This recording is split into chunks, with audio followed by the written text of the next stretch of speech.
Hello everyone and welcome to Cover 2 TV. I'm Steve Hoare and this is your NFL Daily News. Here again with two more topics from the world of the NFL as training camps finally get underway. Well, at least two anyway. The Arizona Cardinals and the Dallas Cowboys have both reported. So real life actual football is back.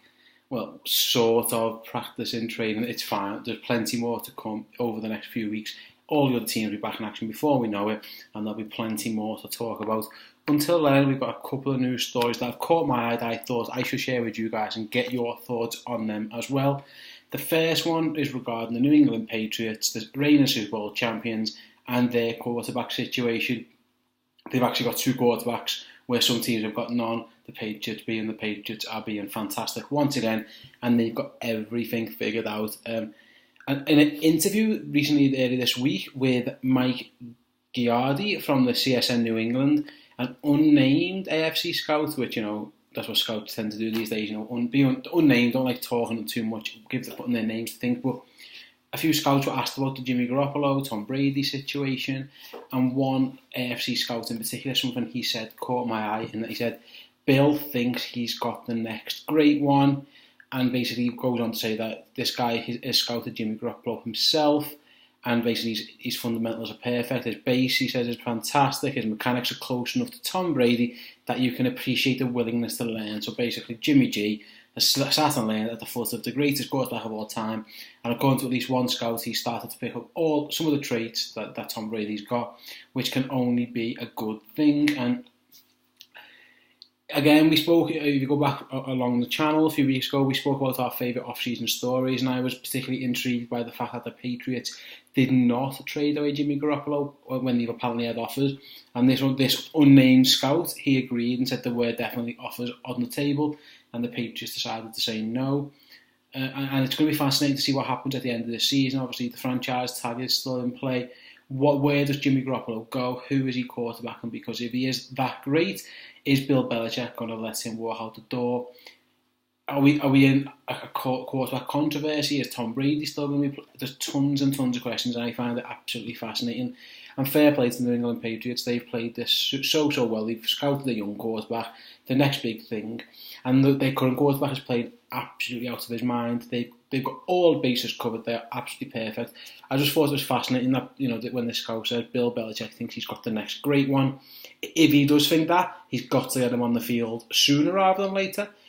But he's also got the greatest quarterback of all time. So, listen, Bill, figure out, because again, he's probably the greatest head coach of all time. I just found it absolutely fascinating that. And again, how it all plays out, you guys, I'm not too sure. Let me know in the comment section below how you think that will all play out in the future.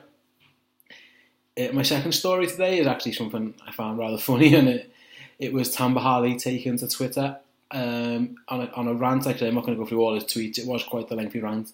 If you go to @TambaHali91, you'll see everything that he had to say. But first of all, it was really funny that he started off with saying Tamba Hali is tweeting his thoughts in capital letters, as if the fact that it was from his Twitter account with a verified mark didn't mean anything. Having said that, he could have been hacked, but it was confirmed that he wasn't hacked, and it was genuinely him.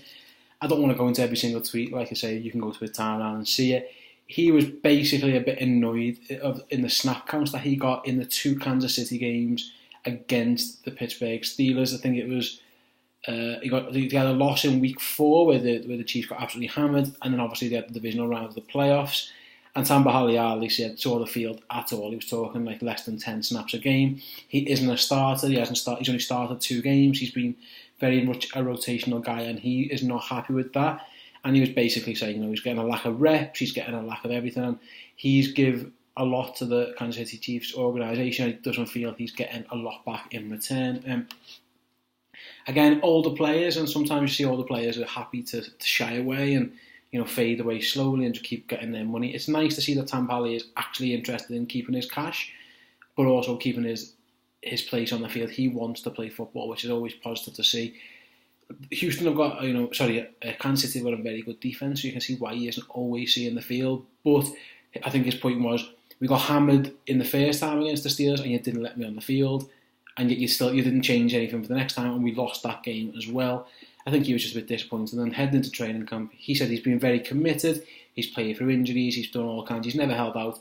He just wants a bit of respect back, which, veteran player, I can kind of see where he's coming from. I'd love to know the thoughts of Kansas City Chiefs fans in the comments as well. What's Tam Pally been like? You guys have seen him on a more regular snap-by-snap basis than I have. I always thought he was a decent effective pass rusher. Has he faded, or do you think he's got a legitimate concern there? Other than that, that's pretty much it for this week. Like I say, training camps are back underway soon, so I imagine the news shows are going to be full of stuff. Unfortunately, we're probably going to get some injuries to report because that's just the nature of the beast. But hopefully we've got loads of positive stories to figure out too. We've got a studio show coming up in the next week as well with Chris, Tom and myself, so please do check that out. Thank you for everyone who's subscribed so far to the channel. We're over 300 now. It really means a lot. Next target, let's get to 500. Let's get to 500. If you can share this with your friends, tell them to subscribe. We will really appreciate it. While you're there, give this video a big thumbs up for me as well. And until next time, I'll see you all on Cover 2 TV. Ta-da.